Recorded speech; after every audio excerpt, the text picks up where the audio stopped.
If you've ever walked through a medieval church, a Viking hall reconstruction, or handled timber pulled from a bog and wondered why it hasn't rotted away, well, this video is for you. There is a reason some wooden beams outlasted empires while others collapsed within decades. You see, medieval and late Iron Age builders weren't just guessing.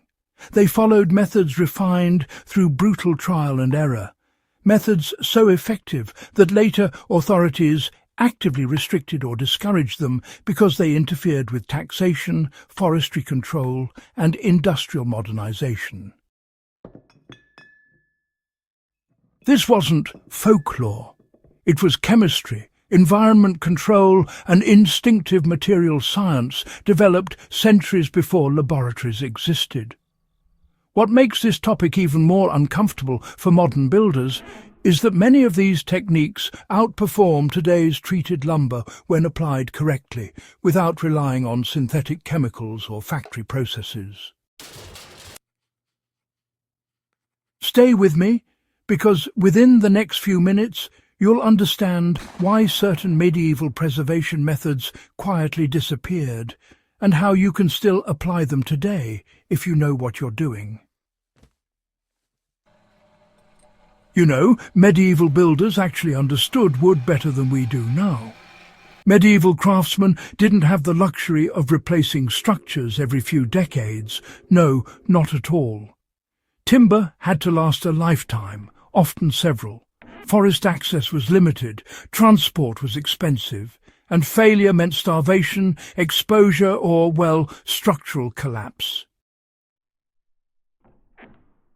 This really forced an intimate understanding of how wood behaves over time. Builders knew that preservation began long before a beam ever touched a wall. Tree selection, season of felling, and early treatment, all of that mattered just as much as the final structure. Oak, pine, alder and larch were chosen for specific environments, not aesthetics, you see. Most importantly, they understood that moisture, oxygen, fungi and insects were the real enemies, and, well, every preservation method targeted one or more of those factors. The preservation method that quietly vanished from history books. One of the most effective medieval preservation techniques was prolonged water submersion, sometimes followed by controlled drying and surface treatment. Known today as water seasoning or pond curing, this method involved submerging freshly felled timber in rivers, ponds, tidal zones or bogs for months or even years. This wasn't accidental storage, it was deliberate chemical manipulation. Submersion leached sugars, starches, and sap from the wood, removing the nutrients that fungi and insects depend on. At the same time, anaerobic conditions slowed decay organisms dramatically. In oak especially, tannins concentrated and hardened the cellular structure, making the wood denser and, well, more rot-resistant. Later, medieval authorities began discouraging and outright banning long-term timber submersion in some regions. The reasons were economic and political. Waterways were needed for mills, transport, and taxation points. Submerged timber disrupted navigation, altered river flow, and allowed craftsmen to bypass regulated seasoning yards where taxes and controls were enforced. Industrial-era forestry later labelled the practice inefficient and unscalable, and it faded from common use despite its effectiveness. Why water-seasoned wood lasts centuries, you might wonder? Well, when wood is submerged correctly, something quite critical happens at the cellular level. The parenchyma cells, which usually store nutrients, are actually emptied. So even if fungal spores happen to land on the surface later on, they really find very little to feed on. Insects such as beetles and termites, you see, also struggle to establish colonies. When the timber is later dried slowly, internal stresses are reduced, which helps prevent cracking that would otherwise invite moisture intrusion. This is why, medieval bridge pilings, harbour structures and foundation beams survived for centuries underwater and even longer once encased in stone or earth. You can actually see this effect today in preserved Iron Age trackways and medieval waterfronts all across Europe. The wood isn't merely intact. It is, quite often, harder than modern kiln-dried lumber. That durability wasn't just luck. It was, in fact, a deliberate material strategy. When it came to sealing and finishing preserved wood, medieval craftsmen had some clever tricks up their sleeves. You see, submersion alone wasn't the final step. After drying, many builders would go on to apply surface treatments that, modern conservationists now recognise as remarkably advanced.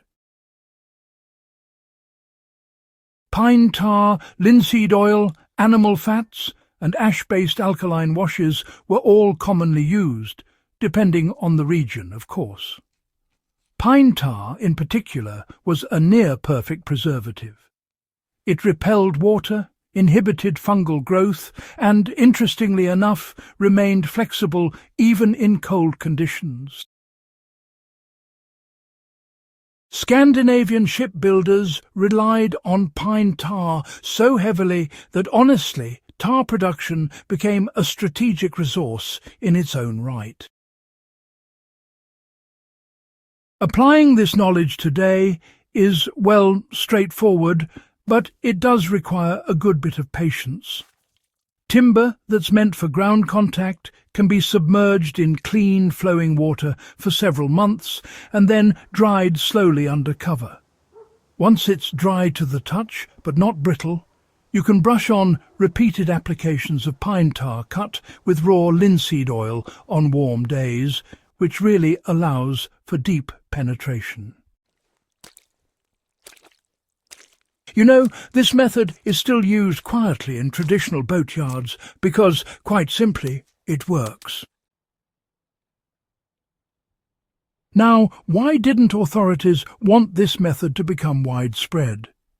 The banning or, discouragement of these techniques wasn't really about safety at all.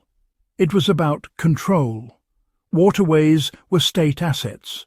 Forest products were taxed. Centralized seasoning yards made timber measurable, taxable, and predictable for these emerging bureaucracies. Independent craftsmen preserving their own timber really undermined that system. Later on, industrial chemical treatments promised a faster turnaround and more uniform results, even if, longevity suffered a bit. What was lost in the end was not knowledge, but rather the incentive to actually preserve it. So, what does all this mean for survivalists and serious historians today? Well, for anyone interested in long-term shelter building, tool handles, fencing, or even watercraft, these medieval preservation techniques, they really offer something modern products simply don't: independence.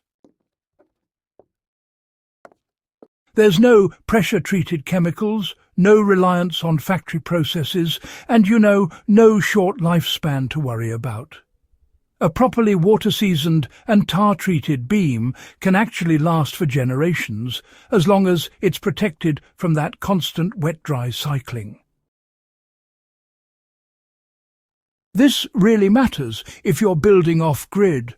restoring historical structures, or, well, just trying to understand how past societies managed to survive with such limited resources.